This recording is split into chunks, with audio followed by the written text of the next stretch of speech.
Life is an incredible archive of stories. If you do it right, or even if you do it wrong, just living long enough will supply you with a treasure trove of memorable adventures. The following memories take place over many decades, so settle in with a cold one and let me tell you a story. Like most of you, I consider making New Year's resolutions when the calendar comes around to January 1st. A lot of people sign up for gyms, health clubs, workout studios, whatever you want to call them, during the month of January. Thanksgiving, Christmas, and New Year's Day have come and gone, and the trifecta of personal gluttony has left them feeling like an overdone turkey. They drive to the nearest Build-A-Better-Me factory, where employees run around like little children on Christmas morning as they rush to sign up thousands of workout-clad, body-beautiful wannabes as members.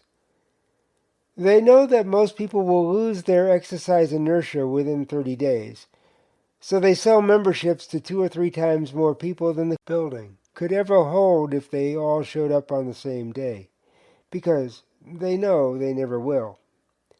They also know that most people will keep their memberships, even if they don't have a contract, for most of the year because they will fool themselves into thinking that they'll get back to a regiment that never really got started in the first place. By the time the calendar year changes again, most of these gung-ho workout warriors will not find themselves in any better shape than they were on the previous January 1st. The no-nonsense resolve will once again kick in, and they will vow to become body beautiful in the new year. It's the gift that keeps on giving for Build-A-Better-Me factories. I don't worry about building a better physical me because I live a pretty healthy lifestyle. Also, being handicapped does have its upside. You see, every step I take from the moment I get out of bed is the equivalent of a moderate workout. This continuous exercise burns calories, and since I don't eat a lot of excess calories to begin with, staying in shape is not my problem. I'm always within 5 pounds of my correct weight, and, like it or not, I'm perpetually at the gym. There's also the awareness, somewhere in the back of my brain, that if I weighed 10 pounds more, it would be much more difficult for me to walk. Now, I wouldn't recommend being handicapped and having a need to walk with crutches as a substitute workout solution, but it works for me. To be fair, since I really didn't have a choice, it had to work for me. I used to consider all those unrealistic resolutions that get off to a hot start only to cool as time goes by, only to find that the time going by was getting shorter and shorter. So I've come up with another Build-A-Better-Me version of New Year's resolutions. I figure if I don't have a need to work on my physical self, I can work on my professional self. The following is my list of New Year's resolutions. I should say that these are all doable. In my opinion, that should be the main criteria for New Year's resolutions. In general, people make resolutions that, for the most part, aren't doable.